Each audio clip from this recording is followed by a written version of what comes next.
Hello मेरे नन्हे और बड़े दोस्तों, कहो कैसे हो आप। DRM कार्टून वर्ल्ड में आप सबका स्वागत है। तो मेरे प्यारे दोस्तों, चलो आज फिर से एक नई कहानी सुनते हैं। ये कहानी एक बंदर की है और एक उल्लू की है, तो चलो सुनते हैं। एक समय की बात है, किसी जंगल में एक उल्लू रहता था। उसको दिन में कुछ दिखाई नहीं देता था, इसलिए वह दिन भर एक पेड़ पर अपने घोंसले में छिप कर रहता था। सिर्फ रात होने पर ही वह भोजन के लिए बाहर निकलता था। एक बार की बात के गर्मियों का मौसम था और दोपहर का समय था और बहुत तेज धूप थी। तभी कहीं से एक बंदर आया और वह उल्लू के घोंसले वाले पेड़ पर आकर बैठ गया। गर्मी और धूप से परेशान बंदर ने कहा, उफ, बहुत गर्मी है और आकाश में सूर्य भी किसी आग के बड़े गोले की तरह चमक रही है। बंदर की बात को उल्लू ने भी सुन लिया था। उसे रहा नहीं गया और बीच में ही बोल पड़ा, ये तुम झूठ कह रहे हो। सूर्य नहीं बल्कि अगर चंद्रमा की चमकने की बात करते तो मैं ये सच मान लेता। बंदर ने बोला, भला दिन में चंद्रमा कैसे चमक सकता है, वह तो रात में चमकता है और यह दिन का समय है, तो दिन में सूर्य ही चमकता है। यही कारण है सूर्य की तेज रोशनी की वजह से बहुत ज्यादा गर्मी हो रही है।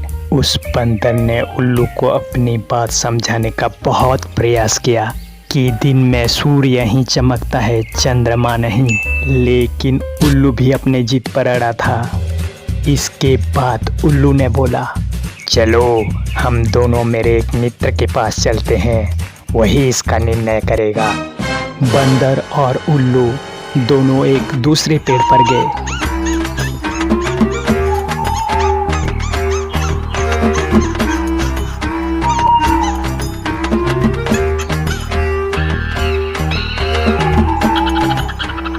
उस दूसरे पेड़ पर उल्लुओं का एक बड़ा झुंड रहता था। उल्लू ने सभी को बुलाया और उसने कहा कि दिन में आकार में ये सूर्य चमक रहा है या नहीं, यह तुम सब मिलकर बताओ। उल्लू की बात सुनकर उल्लू का पूरा झुंड हंसने लगा। वह बंदर की बात का मजाक उड़ाने लगे। उन्होंने कहा, नहीं, तुम बेवकूफ जैसे बात कर रहे हो। इस समय आकाश में तो चंद्रमा ही चमक रहा है और आकाश में सूर्य की चमकने की झूठी बात बोलकर हमारे बस्ती में झूठ का प्रचार मत करो। उल्लुओं के झूठ की बात सुनने के बाद भी बंदर अपनी ही बात पर अड़ा हुआ था, जिसे देखकर सभी उल्लू गुस्सा हो गए और वो सारे बंदर को मारने के लिए उस पर झपट पड़े। दिन का समय था और उल्लुओं को कम दिखाई देता था, इसी वजह से बंदर वहां से भाग निकलने में कामयाब हो गया और उसने अपनी जान बचाई। तो मेरे प्यारे बच्चों, कहानी से सीख, मूर्ख मनुष्य कभी भी विद्वानों की बात को सच नहीं मानता है। ऐसे मूर्ख लोग अपने बहुमत से स्वयं को भी असत्य साबित कर सकते हैं। तो मेरे प्यारे दोस्तों, ये वीडियो आपको कैसी लगी? अगर अच्छी लगी हो तो प्लीज वीडियो को एक लाइक करो। हमारे नए नए वीडियो की नोटिफिकेशन पाने के लिए प्लीज चैनल को सब्सक्राइब करो। फिर एक नई कहानी के साथ फिर मिलेंगे, तब तक के लिए बाय बाय।